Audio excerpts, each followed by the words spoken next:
world famous men and women across the world, will you be found faithful? Will you be found faithful to the gifts that you've been given? Late runner Steve Prefontaine, he has a quote. He says, "To give anything less than your best is to sacrifice the gift." And I love that. Several years ago, my wife and I, before we had kids, she was still in college. She was finishing up her doctorate's degree, and we decided to live on the wild side. We decided to do something crazy. We were going to move from Jackson, Mississippi, all the way across the country to Phoenix, Arizona. And we took everything we owned and we packed it up into our little bitty Mitsubishi Montero Sport.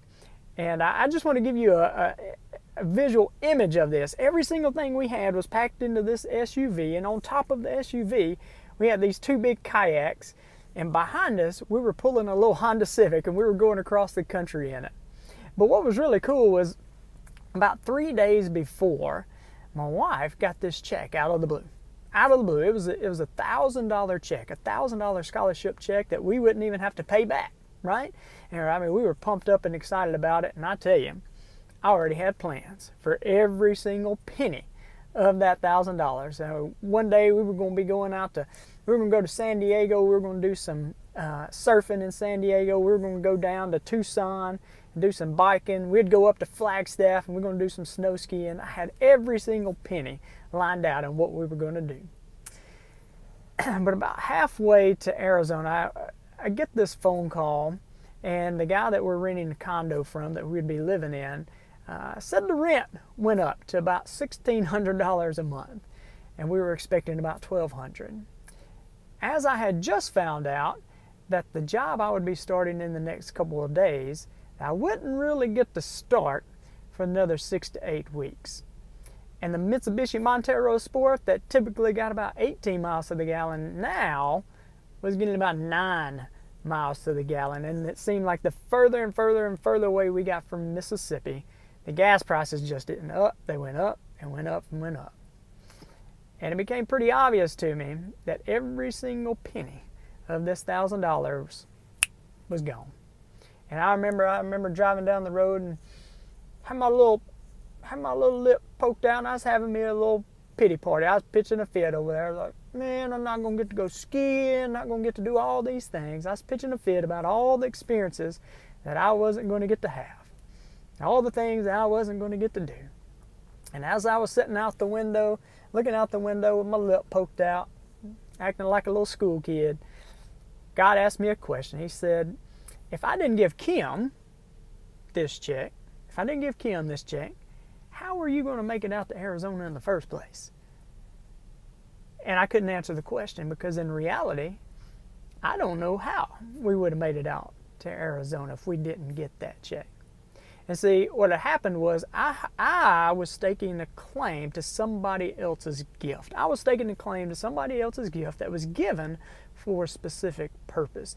And that's one of the ways that we sacrifice our gift. We give less than our best and sacrifice our gift by staring and admiring the gifts of other people, putting their gifts up on a pedestal, all the while diminishing our very own gifts that we have.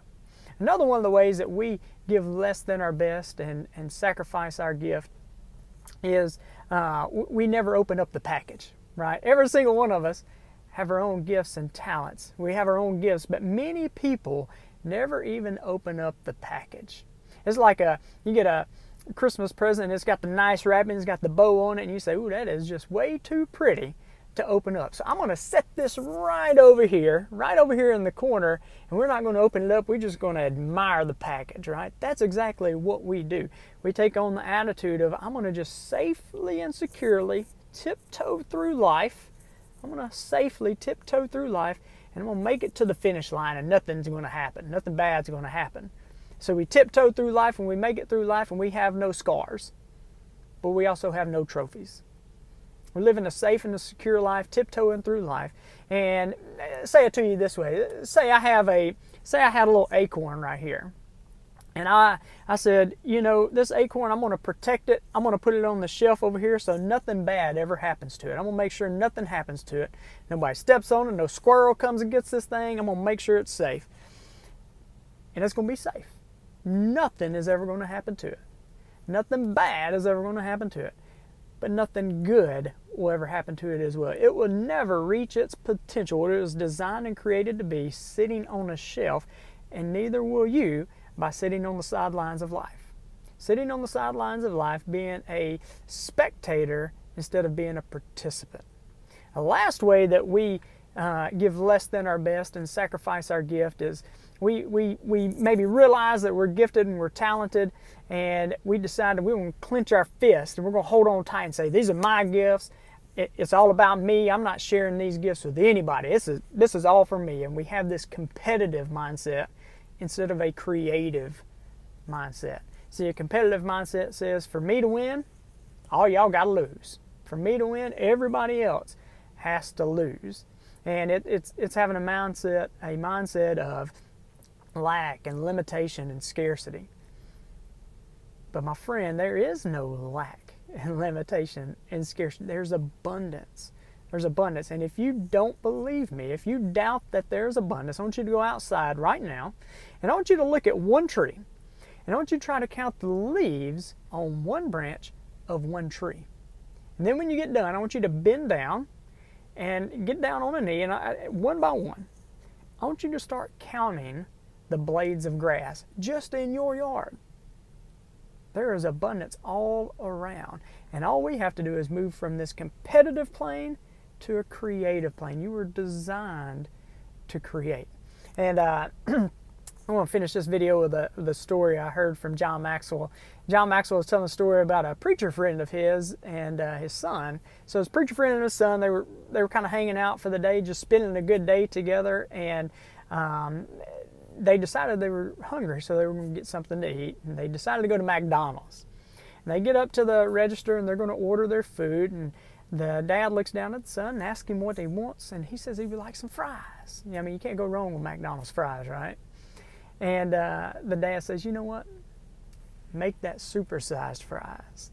So they get their food, and they sit down, and the dad's just kind of taking it all in. He's really enjoying the day that he's getting to spend with the son. And as he's just taking it in, he reaches over to grab a fry from his son, and his son just slaps his hand and says, no, Dad, those are my fries. And the dad was kind of taken back. He was like, what? Boy, no you didn't, little boy. Doesn't this boy realize that I'm the source of those fries? Doesn't he remember I was the one that paid the lady to buy those fries? Doesn't this little boy realize that he only asked for regular fries, but I gave him more than he asked for? And he says, you know, I could go up to the cash register, I could buy 40 bags of fries, I could bring it back, and I'd just pour them all on his head, and he would have so many fries he wouldn't even know where to start. I mean, doesn't he realize I'm bigger than him? I could reach over there and snatch his fries, I could take them from him. I could take his fries from him. And really, I don't even need his fries. I could go up to the cash register. I've got my own money. I could go buy my own fries. But all I really wanted to do was share a meal with my son. See, the gifts and the talents that you and I have, they have been given to us. That's exactly what they are a gift given to us to be used and shared. And they've been given to us by God. And you think about that, God, if we're not going to use our gifts, if we're not going to be found faithful with our gifts, He could, if He wanted to, He could take my gifts from me and go give them to somebody else who is going to be found faithful. He could take out a bag of fries and pour so many blessings on me that I wouldn't even know where to start. And in reality, God doesn't even need me. He doesn't need me or need my gifts. But He wants me, He wants you, and He wants to share our gifts. So world famous men and women across the world, will you be found faithful with the gift that you've been given? I hope this video has added value to you. If it has, hey, in the bottom, put a thumbs up down there and share it with somebody. Share it with a friend. Share it with anybody and everybody. I hope you guys have a great day, and God bless. Go out, be world famous, and be found faithful to the gifts you've been given. Have a great day.